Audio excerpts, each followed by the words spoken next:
It was a beautiful morning. The sun was shining, the birds were singing, and one particular cat was grooming herself outside of her two-leg home, perched on the fence. She lifted her head, staring out across the river towards the forest. The warrior clans. It was a dream of hers to join them. After all, she had been born in the clans. "Hey, Candy!" Stacy called. Stacy, her neighbor from across the street, was a smooth black cat wearing a white bow around her neck. She leapt up onto the fence gracefully and grinned at her companion. "Hey, Stacy." And no, that's not it. "Aw, one of these days I'll guess your name, Courtney. One of these days." That's not it either. "Clarence?" She snorted. "You tried that last week." "There's only so many names that begin with a cuss sound, you know. Well, as of today, my name won't start with a cuss sound, so you're saved." "What?" Stacy blinked at her. "Mom finally agreed, so we're going." "You're going?" Stacy's voice cracked. "Yeah, MeadowClan, here I come." She made a swipe in the air. She then flicked her non-injured ear and turned back to Stacy. "You interested in coming along? I know your sister is—" No, a simple peaceful life is enough for me," Stacy laughed. She flicked her tail nervously. "Fair enough." A beat passed. "So," Stacy trailed off. What's your name?"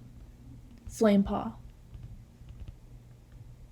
"Dear, it will be fine, I promise," Lawrence reassured his anxious mate. Lawrence, a brown platypus, might seem like an odd choice in mate for the fluffy ginger cat, but they were happy, and that's what mattered in the end. "I just worry. What if he—" "I promise he won't," Lawrence soothed. Perry, his brother, nodded. "Mom! Mom!" A small ginger kit ran into the room, his tail flailing around behind him. "Are we going? Now?" "Yes, Finkit," his mother replied. A green platypus trailed into the room after Finkit, flinching away from the door flap as it swung closed on his tail. "Fern?" Lawrence called. Fern chattered his teeth. Perry chattered back. "Well, it looks like we're all here. Hold on, what about—" Lawrence glanced at his mate. "She's meeting us at the border." "Right." "All right, kids, you remember the rules." The family was crossing the river carefully, leaping from one stone to the next as the water sloshed around them. "The warrior code," Finkit chirped. "Of course we remember it." "You have to behave," his mother insisted. "You can't do anything weird or—" "It'll be all right, dear," Lawrence comforted. "Don't worry, Mom. I'll watch the kits for you," Flamepaw spoke up. "Thank you, daughter." They reached the other side of the river and met up with a small group of cats. They had been waiting in the shade of the forest. "Ah, Flameclaw," Charmstar greeted. The large brown Tom raised his paw in a wave. "Please, just call me, she trailed off. "Would you like a name change?" "No, Flameclaw is fine. My apologies for interrupting." "Very well." Charmstar shifted his gaze to look over the rest of them before returning his view to Flameclaw. "Welcome to MeadowClan. I'm your new leader, Charmstar. I'm here with my deputy, Redpelt, and her apprentice, Lemonpaw." "Hi!" Lemonpaw raised a paw and waved it wildly. "I'm so glad to meet you." He stared at Flamepaw with a big smile. Flamepaw looked at him blankly before hesitantly returning the smile. "Let's go," Charmstar said. As the group moved through the forest, Flamepaw and Lemonpaw chatted. Finkit's eyes were wide, and he kept eyeing the trees overhead. Fern waddled next to him serenely. Flameclaw grimaced as they walked, and Lawrence nudged her with his tail. She looked at him and smiled. "You're a talented young cat," Redpelt said, looking at Flameclaw. Well, I trained as an apprentice before, and I, never stopped doing the exercises." "What clan were you in?" Lemonpaw asked. "Oh." "You don't have to answer that, sorry," Lemonpaw hurriedly followed up with. "No, it's fine. I was in Dunkleberry clan." Flamepaw winced, and Lemonpaw did too. "Ah. Well, it's good you're here now." "I almost want you as my own apprentice," Redpelt said, "but I've already got a talented young cat to train." "Oh!" Lemonpaw's eyes lit up. "I don't mind sharing you. Could we train together? With the same mentor? Please?" "Well—" Redpelt glanced at Charmstar, who was shamelessly listening in. "I don't see why not," Charmstar shrugged. "If you're sure you don't want to be a Fireheart apprentice instead, that is." "Oh, I'm good. I mean, I'd like to train with Lemonpaw if that's all right." "What's a Fireheart apprentice?" Finkit asked. "Well, it's—" Flamepaw paused. "I don't know." It's a special type of apprenticeship we have here in Meadow Clan, Lemonpaw explained. The leader doesn't have an apprentice because he oversees a group of apprentices that essentially train themselves by constantly doing incredible things. Fireheart warriors are the best of the best, and they get more say in clan votes and such. Why aren't you a Fireheart apprentice then? Flamepaw asked. Well, it's a lot of work, so... Lemonpaw shrugged helplessly. I get that. Makes sense, I mean. Flamepaw stumbled over her words. Welcome to the camp, Charmstar called out to the group. The trees thinned out just ahead, and the ground was slanted as a small cliff loomed over a clearing. There were bush-like dens made of moss and bracken darted around the sides, with a large tree next to them, and a big open space in the center. Also, there was an empty tree stump in which prey could be seen gathered and mixed into some kind of broth.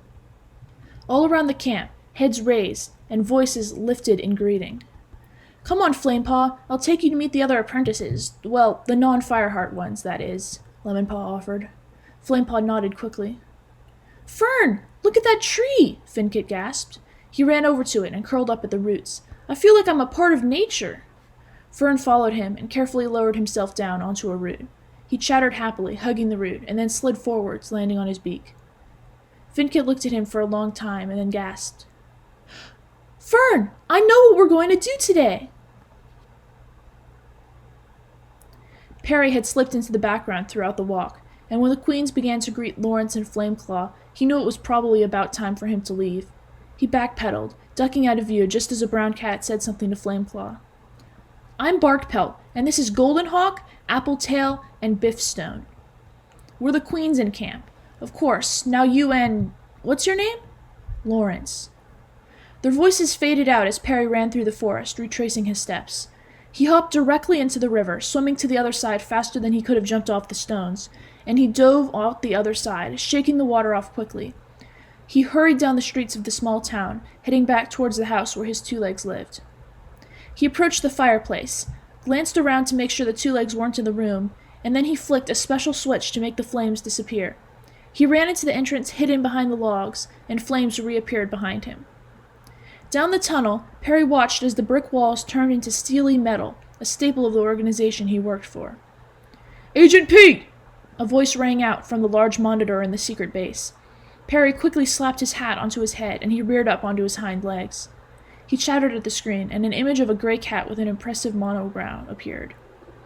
Agent P, I know there's no need to remind you, but I will anyways. Major readied himself for a speech. Glands are dangerous. To have our organization exposed to them would be disastrous. You know what happened last time. Perry nodded, his gaze hard. Which is why your family must never find out about your role here as an agent. Due to their association with the clans, we've kept them in the dark so far, but now that they are officially in the clans, it is paramount to keep them there permanently. If you should be discovered, you might never see them again. Perry chattered, distressed. I know, it's dramatic. But anyways, what was your mission today again? Carl? Major turned to his left. Carl, what did the intel say for today? Hines has been discovered drilling tunnels underground. Carl's voice came from off-screen. We doubt they're stable, so be careful of any cave-ins while you're down there. That's right. Good luck, Agent P. Defeat Hines for us, won't you? Perry saluted. A large pile of sticks was next to Finkit. Fern approached with a few more. We're gonna need more than this. What you doing? Finkit looked up to see a Tuxedo Kit smiling down at him. Oh, hello. I'm Finkit, and this is Fern. What's your name? I'm Bellkit, and this is Applekit and Kitekit. It's good to meet you, Applekit said. Hello, Kitekit said. She was as big as an apprentice already, so her apprentice ceremony couldn't be too far off. Hey, don't forget about us, Biffkit barreled over. I'm Biffkit, but you can call me Buf. And I'm Hawkkit, greeted a kit who looked almost identical to Kitekit, but with lighter points instead of darker ones on his yellow fur. And I'm Curlkit, greeted a cute little golden kit with huge tufts of fur on her ears. It's great to meet all of you, Finkit said. Fern and I had an idea. We're going to build a roller coaster to celebrate our arrival in the clan. A what? Bellkit tilted her head. A roller coaster. It's kind of like, a thing you sit on and it moves. Like a monster? Applekit's fur stood on end. Don't be stupid, Buf scoffed. Clearly it's more like a badger ride. It's kind of like both, but we need help to make it. Do you guys think you could... I'm actually busy today, Hawk Kit interrupted. Kite Kit? He glanced meaningfully at his sister. I'm free, she said simply. Urk, come on. You don't really want to hang around with these losers, do you? I'll come with you, Hawk Kit, Curl Kit spoke up. Thanks, cuz. The two yellow cats disappeared into a nearby den. Well, I'm willing to help. I'm a Fireheart Kit, after all, Bell Kit explained with pride. So is Kite Kit and Apple Kit. We are always available for a learning opportunity, Apple Kit recited. Kite Kit nodded. What he said. This summer is going to be great, Fin Kit said, excited.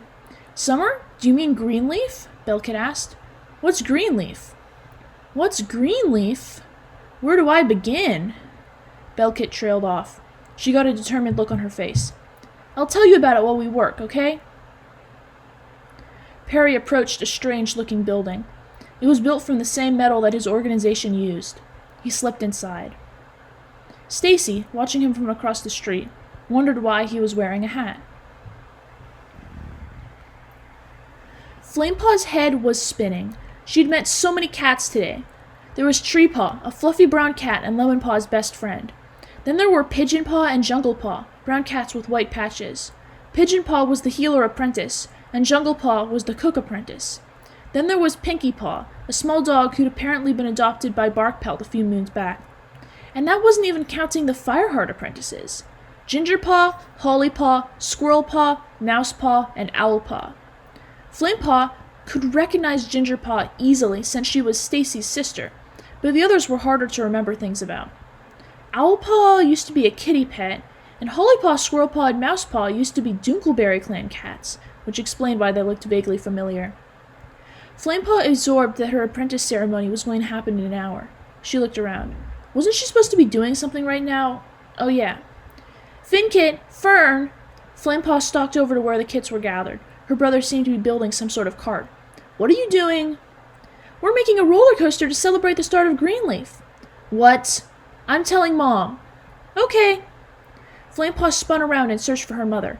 However, all of the queens seemed to be missing. Thanks for taking me out here, Flameclaw said. Barkpelt smiled. Of course! Us queens love the sunflower clearing. The moonflower is nearby as well. I expect you'll be visiting there soon. Oh, and the meadow, our pride and joy. You've got to see the meadow. Ah, Perry the Platypus, Hines greeted.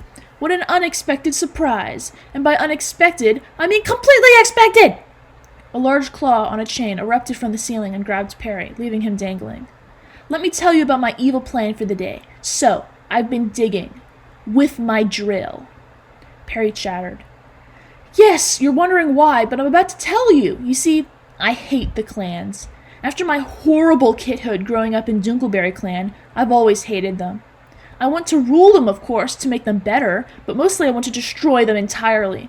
That's why I've been drilling underneath the territory. Hopefully there will be a few cave-ins and the territory will be falling apart beneath them. Perry chattered angrily, and he shook, swinging on the metal chain. And you can't stop me! Ha! Hines leapt off the balcony and into his drill, which quickly burrowed underground. Perry flipped upside down, grabbing the chain with his feet. He wiggled out of the grip of the claw and leapt off of it, running towards the balcony and leaping down and into the drill after Hines. Perry the Platypus, stop it! I can't drive like this! Perry chattered, punching Hines in the face. Come one, come all, to the Meadow Clan roller coaster. It offers a complete tour of the territory. Finkit advertised the roller coaster to the clan from a branch on the tree. The clan gathered around, looking interested. Even Hawk Kit came over to look, Curl Kit trailing behind him. Wow, that's so cool, Lemonpaw said. Your brothers are... Hey, are you okay? Flamepaw was shaking. Oh no. Oh no. What if this was it? The straw that got them kicked out of the clan? Mom had said not to be weird. I need to tell Mom. Okay, I think the queens went to the sunflower field. Fastest way to the sunflower field is to ride the coaster, Finkit called out. Grr. Fine. Flamepaw stomped over to the ride and got on. Finkit looked over the rest of the cats who boarded, and he nodded once everyone had their safety features in place. Okay, let's get going. Ah! Everyone screamed as the roller coaster shot off extremely fast. It went around trees, spiraling up into the sky. It zigzagged its way through the forest, heading for the sunflower field. It slowed down when they approached. And on your left, you can see the beautiful sunflower field. This ride doubles as a tour of the territory. Finkit beamed. Next stop, the meadow. Wait. Flamepaw looked wildly around, panting. Where's Mom? It doesn't look like she's here. Shall we continue? Oh, all right. Oh, look, here comes the ah. Perry the Platypus, if you don't stop now, we're going to drill straight into... Ah! Perry's eyes grew wide. In all the fighting, he hadn't realized the drill was headed directly down, straight for the lava at the molten core of the planet. Quickly! We must turn around! Hines yelled. Perry stopped fighting him, and he helped Hines tug the steering wheel around so the drill was facing upwards. It shot up, the lava following it at a disturbingly fast pace. When the drill reached the surface, it stopped, but the lava was still following. Perry leapt up and onto the tracks of the nearby roller coaster. Hines hurried to follow him, but was still standing on the drill when Perry noticed something odd. There was a drone hovering in the sky, with its gaze pointed directly at the border between the Two Lake Place and Meadow Clan territory. Are we on Meadow Clan territory? Hines asked. I didn't think I drilled so far. Wait, Perry, are you... Perry shot a grappling hook at the drone, and he tied the other end to the tracks he was standing on. It took a moment, but the drone reacted, and it flew up into the sky, lifting the surprisingly light roller coaster with it. Wait for me! Hines yelled. He tried to jump up onto it, but the lava burst out of a hole in the ground, enveloping his drill and singeing the tip of his tail. Hines yelped, and he leapt onto the nearby ground, running back to his building. As the roller coaster tracks lifted into the air, the cart slowed to a stop by the meadow. Flamepaw jumped out of the cart and onto the grass, sprinting for her mother. Mom! Mom! Look! Flamecaw looked up. Yes, dear? Finkit and Fern built a roller coaster. It's right... there? Flamepaw gaped at the missing roller coaster. I don't see a roller coaster, Flameclaw said, but we should head back to camp to check on them. Right! I bet they aren't even there. With the tracks so far up in the sky, Finkit decided to pull the emergency exit lever. Hold on to the cart, everybody! We're going off the rails! The cart detached from the tracks and quickly slipped off them, tumbling down towards the ground. As the tracks blew in the breeze, they started to fall apart, the sticks and vines unfurling and falling back down onto the territory below. Soon, the drone was holding only a single branch with Perry on it. The drone looked down at Perry, and its mechanical eye narrowed. That platypus, said a gruff voice, tired from disuse. They were crouched in a dark cell, staring down at a screen they'd kept hidden from the guards. Here, Mom! Look! Flamepaw burst into camp, Flameclaw hot on her heels. Wait, what? But...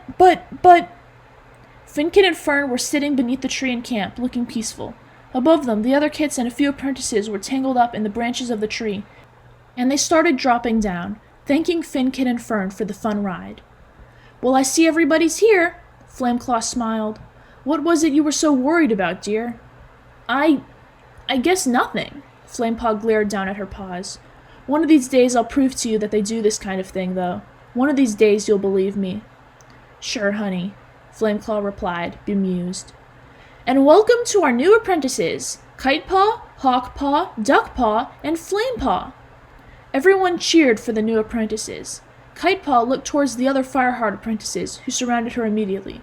Hawkpaw scowled, and he marched over to stand by Junglepaw, who inched away from him nervously. Duckpaw, meanwhile, was Lawrence. He returned to the other queens, who laughed at the fact that a queen was an apprentice. He left with them. His mentor, Sparkstride, walked over to the queens as well, quietly greeting Goldenhawk, who acknowledged him with a flick of her ears. Perry was also there, having returned from his trip to the town unscathed. He wouldn't miss his brother's apprentice ceremony for the world. Unless that world was in danger, of course. But it wasn't, so there he was. Flamepaw eagerly sat next to Lemonpaw, staring up at their mentor, Redpelt. This Greenleaf was going to be so fun, she just knew it. Now only if her brothers wouldn't ruin it for her. Well, she'd just have to wait and see.